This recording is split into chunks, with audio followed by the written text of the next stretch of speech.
ओम शांति। 18 फरवरी 2025 बाप दादा के मधुर महावाक्य। मीठे बच्चे, तुम्हारी फर्ज अदाई है घर घर में बाप का पैगाम देना। कोई भी हालत में युक्ति रचकर बाप का परिचय हर एक को अवश्य दो। प्रश्न, तुम बच्चों को किस एक बात का शौक रहना चाहिए?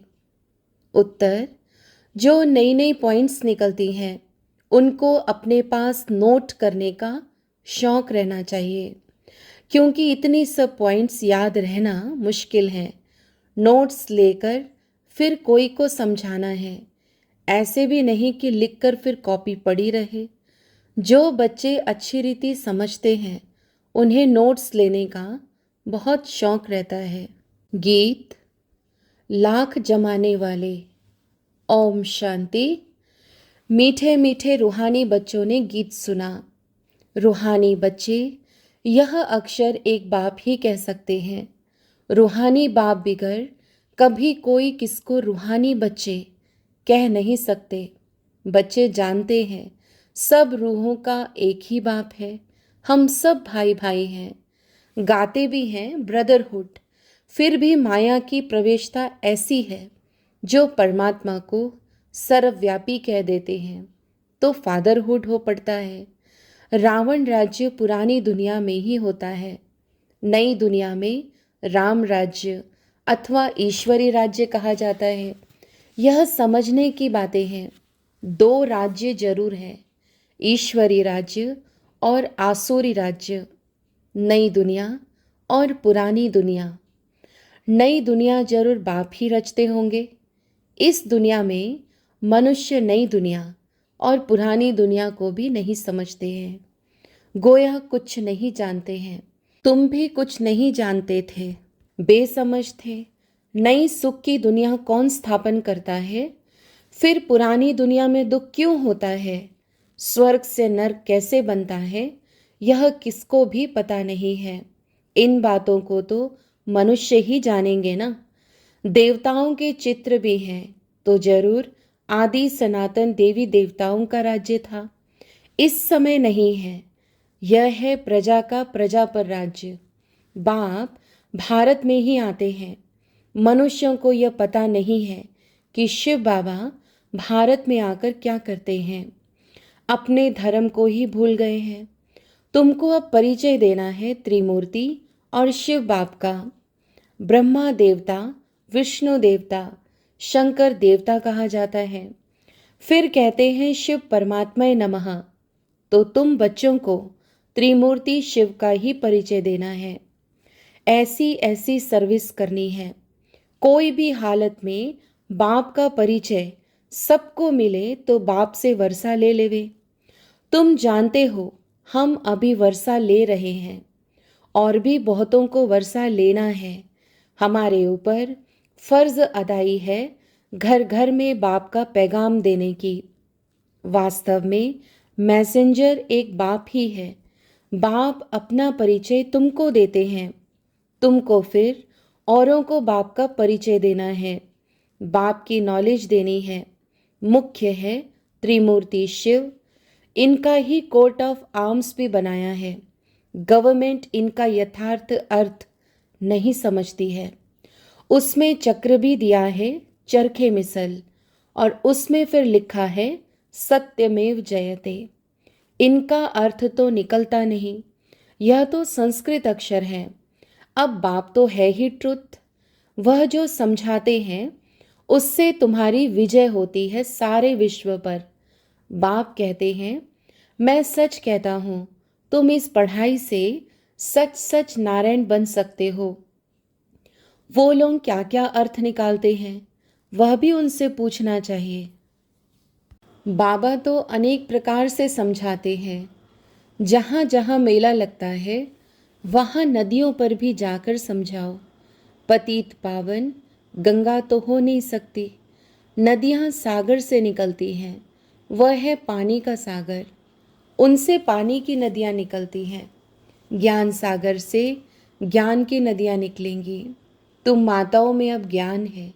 गौमुख पर जाते हैं उनके मुख से पानी निकलता है, समझते हैं यह गंगा का जल है।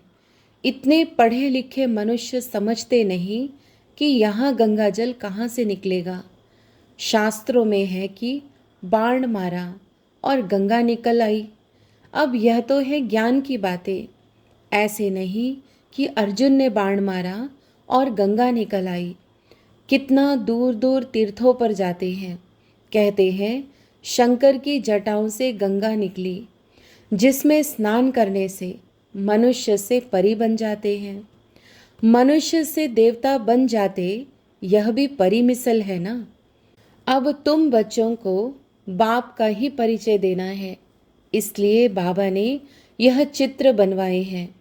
त्रिमूर्ति शिव के चित्र में सारी नॉलेज है। सिर्फ उन्हों के त्रिमूर्ति के चित्र में नॉलेज देने वाले शिव का चित्र नहीं है, नॉलेज लेने वाले का चित्र है। अभी तुम त्रिमूर्ति शिव के चित्र पर समझाते हो। ऊपर है नॉलेज देने वाला, ब्रह्मा को उनसे नॉलेज मिलती है जो फिर फैलाते हैं। इसको कहा जाता है ईश्वर के धर्म के स्थापना की मशीनरी। यह देवी देवता धर्म बहुत सुख देने वाला है। तुम बच्चों को अपने सत्य धर्म की पहचान मिली है। तुम जानते हो हमको भगवान पढ़ाते हैं। तुम कितना खुश होते हो। बाप कहते हैं तुम बच्चों की खुशी का पारावार नहीं होना चाहिए, क्योंकि तुम्हें पढ़ाने वाला स्वयं भगवान है। भगवान तो निराकार शिव है, ना कि श्री कृष्ण। बाप बैठ समझाते हैं सर्व का सद्गति दाता एक है। सद्गति सतयुग को कहा जाता है, दुर्गति कलयुग को कहा जाता है। नई दुनिया को नई, पुरानी को पुरानी ही कहेंगे। मनुष्य समझते हैं अभी दुनिया को पुराना होने में 40,000 वर्ष चाहिए। कितना मूंझ पड़े हैं, सिवाय बाप के इन बातों को कोई समझा न सके। बाप कहते हैं मैं तुम बच्चों को राज्य भाग्य दे, बाकी सबको घर ले जाता हूँ। जो मेरी मत पर चलते हैं वह देवता बन जाते हैं। इन बातों को तुम बच्चे ही जानते हो, नया कोई क्या समझेगा। तुम मालियों का कर्तव्य है बगीचा लगाकर तैयार करना। बागवान तो डायरेक्शन देते हैं, ऐसे नहीं बाबा कोई नयों से मिलकर ज्ञान देगा। यह काम मालियों का है। समझो बाबा कलकत्ते में जाए तो बच्चे समझेंगे हम अपने ऑफिसर्स को फलाने मित्र को बाबा के पास ले जाएं। बाबा कहेंगे वह तो समझेंगे कुछ भी नहीं, जैसे बुद्धू को सामने ले आकर बिठाएंगे। इसीलिए बाबा कहते हैं नयों को कभी बाबा के सामने लेकर ना आओ।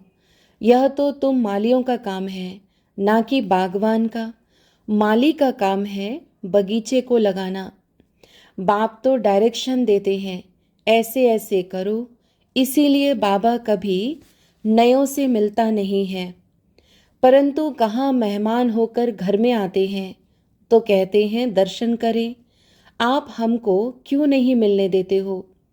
शंकराचार्य आदि पास कितने जाते हैं। आजकल शंकराचार्य का बड़ा मर्तबा है। पढ़े लिखे हैं, फिर भी जन्म तो विकार से ही लेते हैं ना। ट्रस्टी लोग गद्दी पर कोई को भी बिठा देते हैं।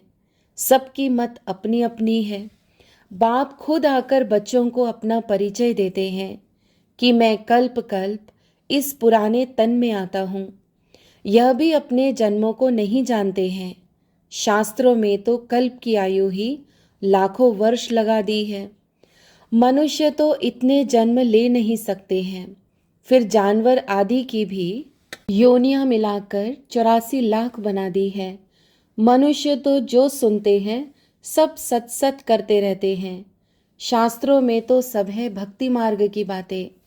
कलकत्ते में देवियों की बहुत शोभावान सुंदर मूर्तियां बनाते हैं, सजाते हैं, फिर उनको डुबो देते हैं।